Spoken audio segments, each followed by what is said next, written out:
Au Québec, une valeur qui a fait sa marque, c'est l'idée de la coopération et l'approche coopérative. Les médias coopératifs sont dynamiques et innovants. Soutenir un médium d'information qui vient de l'économie sociale, ça contribue aussi à la prise du milieu. Ça ressemble aux gens et ça fait en sorte de participer à la vitalité de son environnement. Moi, je vais vous parler de presse indépendante et de plateformes d'information indépendante. Ça représente un pilier de la démocratie.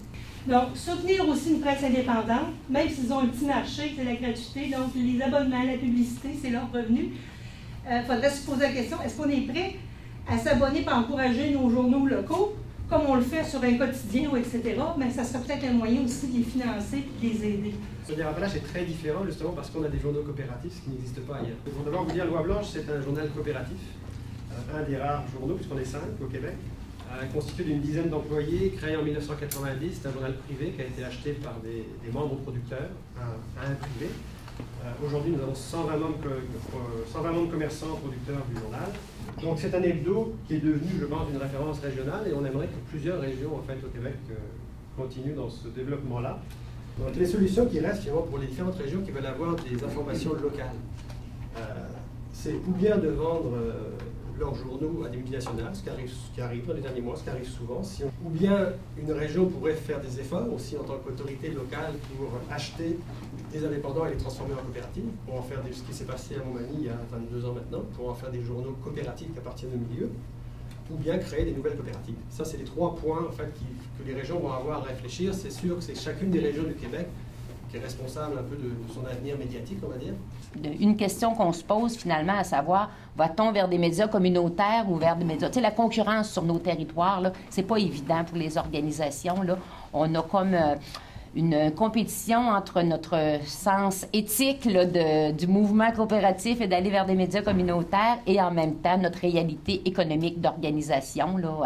Aujourd'hui, je vous dirais qu'il faut choisir, il faut bien coordonner nos relations publiques et nos communications, mais il ne faut pas négliger les différentes plateformes d'information.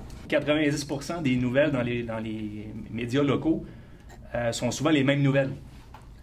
Alors, il y a très peu de nouveautés, très peu de réflexion, très peu de contenu.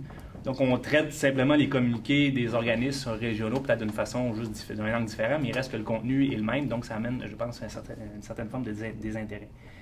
En fait, les deux questions, est-ce qu'on a dans la région des médias d'information ou des médias de publicité? Il y a toujours l'aspect de proximité dans un journal local, et ça, oui, ça censure un peu l'information qui est là.